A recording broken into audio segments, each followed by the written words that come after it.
ಗೆಳೆಯರೇ ನಮಸ್ಕಾರ. ಈ ದಿನ ಸುಂದರ ಪ್ರಕೃತಿಯ ನಡುವೆ ಬೆಟ್ಟದ ಮೇಲೆ ನೆಲೆ ನಿಂತಿರುವ ಶಿವನ ಆಲಯವನ್ನು ನೋಡೋಣ ಬನ್ನಿ.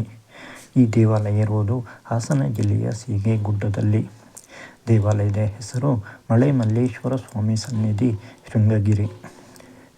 ಈ ಸ್ಥಳವು ಬೇಲೂರಿನಿಂದ 28 ಕಿಲೋಮೀಟರ್, ಹಳೇಬೀಡಿನಿಂದ 20 ಕಿಲೋಮೀಟರ್ ಹಾಗೂ ಹಾಸನದಿಂದ 15 ಕಿಲೋಮೀಟರ್ ದೂರದಲ್ಲಿದೆ.